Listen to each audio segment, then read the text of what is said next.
Honey, I know you like animals, but I'd stay away from the cows. Hi, I'm Abby Gesund, and this is the House of Midrash, your glamorous quality time with the Torah read in synagogues weekly. This week, we're reading Parashat Va'etchanan, home to one of the most famous biblical quotes of all time, Shema Yisrael. This verse has been cited by Jews for thousands of years, from biblical deathbeds to summer camp bunk beds. What is it about this commandment that makes it so iconic?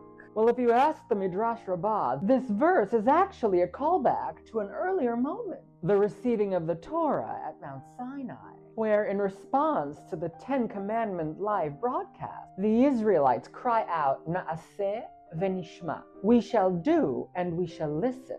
However, as you may remember, those Sinai divas did not fare too well in the department of doing. And the minute the drugs wore off and they couldn't find Moses, created an emotional support calf from their golden jewelry. Now, we might have expected God to call off the deal in that moment, but that wasn't the tea. The Midrash tells the following story. There once was a king who gave his servant 2 goblets made out of precious glass for safekeeping. On his way out, the servant tripped over the resident palace calf, and one of the goblets broke.